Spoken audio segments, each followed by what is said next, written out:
আসসালামু আলাইকুম ভিউয়ার্স, আশা করি সকলে ভালো আছেন। তো ভিউয়ার্স, আবারও একটা নতুন টপিক নিয়ে আপনাদের সাথে হাজির হলাম। তো ভিউয়ার্স, আজকের টপিকটি হলো সুইং লেআউট নিয়ে। তো ভিউয়ার্স, গত পর্বের ভিডিওতে আমি দেখিয়েছিলাম সুইং লেআউটের দ্বিতীয় পর্ব। তো আজকের ভিডিওতে আমি দেখাবো সুইং লেআউটের তৃতীয় পর্ব। তৃতীয় পর্বের ভিডিওটা খুব ইন্টারেস্টিং হতে যাচ্ছে এবং খুবই গুরুত্বপূর্ণ হতে যাচ্ছে। তো ভিউয়ার্স, প্রথম পর্বের ভিডিওতে আমি আপনাদের সাথে শেয়ার করেছিলাম back yoke overlock, then back yoke top সিং, এই দুইটা প্রসেস শেষ করার পর আজকে আমরা তৃতীয় প্রসেস চলে আসলাম, একটা প্যান্টের তৃতীয় প্রসেস। তো ভিউয়ার্স, তৃতীয় প্রসেসটি হলো ব্যাক রাইস ওভারলক।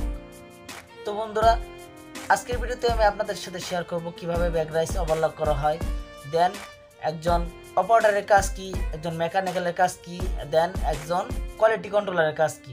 তো ভিউয়ার্স, বেশি কথা না বাড়িয়ে ভিডিওটি মূল পর্বে চলে যাওয়া যাক।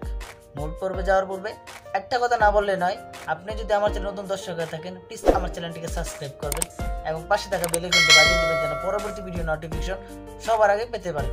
তো ভিউয়ার্স, চলুন শুরু করি। লেআউট শুরুর পূর্বে একজন অপারেটরের কাজ হলো সঠিকভাবে তার মেশিন সেটআপ বুঝে নেওয়া মেকানিক্যাল কাজ থেকে, দেন স্যাম্পল বুঝে নেওয়া, স্যাম্পলে কিভাবে কাজ করতে হবে, স্যাম্পল অনুসরণ করা, স্যাম্পল ফলো করা। না বুঝলে লাইনশিপ, কন্ট্রোলার, সুপারভাইজার, ইনচার্জ যের কাছে কাজ বুঝে নেওয়া এবং তাদের কাছে সঠিক পরামর্শ নেওয়া, দেন তার কাজ চালিয়ে যাওয়া। বন্ধুরা, এখন যে প্রসেসটি দেখতেছেন, যে আমরা যে প্রসেসের কাজটি করতেছি, সেই প্রসেসটি হলো ব্যাক রাইস ওভারলক। তো বন্ধুরা, এই প্রসেসটি সম্পূর্ণ আমি আপনাদেরকে দেখাবো স্টেপ বাই স্টেপ। তো বন্ধুরা, চলুন এই প্রসেসটি কিভাবে করতে হয় সেটা দেখা যাক। তো বন্ধুরা, একজন অপারেটর দেখুন বডি হাতে নিচ্ছে, এটা ব্যাক পার্ট হাতে নিচ্ছে, দুইটা ব্যাক পার্ট হাতে নেওয়ার পর পয়েন্ট মিলাচ্ছে, পয়েন্ট মিলানোর পর এখন ওভারলক করা হবে, ব্যাক রাইস ওভারলক। তো viewers, operator back rise overlock করতেছে। তো দেখুন,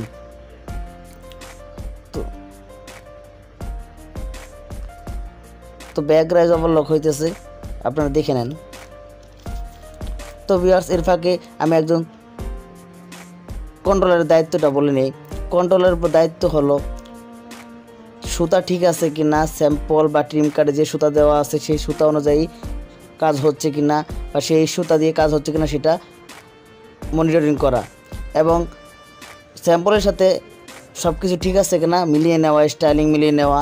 এবং আর কিছু লক্ষণীয় বিষয় হলো টেনশন ঠিক আছে কিনা, ওভারলক থ্রেড ঠিক আছে কিনা, অবভিয়াসলি মেজারমেন্ট ঠিক আছে কিনা সেটা খেয়াল রাখা, এবং সবচেয়ে বড় বিষয় হলো এসপিআই ঠিক আছে কিনা সেটা লক্ষ্য রাখা।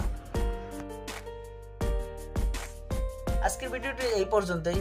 যদি আমার ভিডিওটি আপনাদের ভালো লেগে থাকে, একটু হলে উপকার হয়ে থাকে, প্লিজ আমার চ্যানেলটিকে সাবস্ক্রাইব করবেন এবং একটা কমেন্ট, একটা লাইক দিয়ে যাবেন যেন আমি পরবর্তী ভিডিও তৈরি করতে খুব উৎসাহিত হই।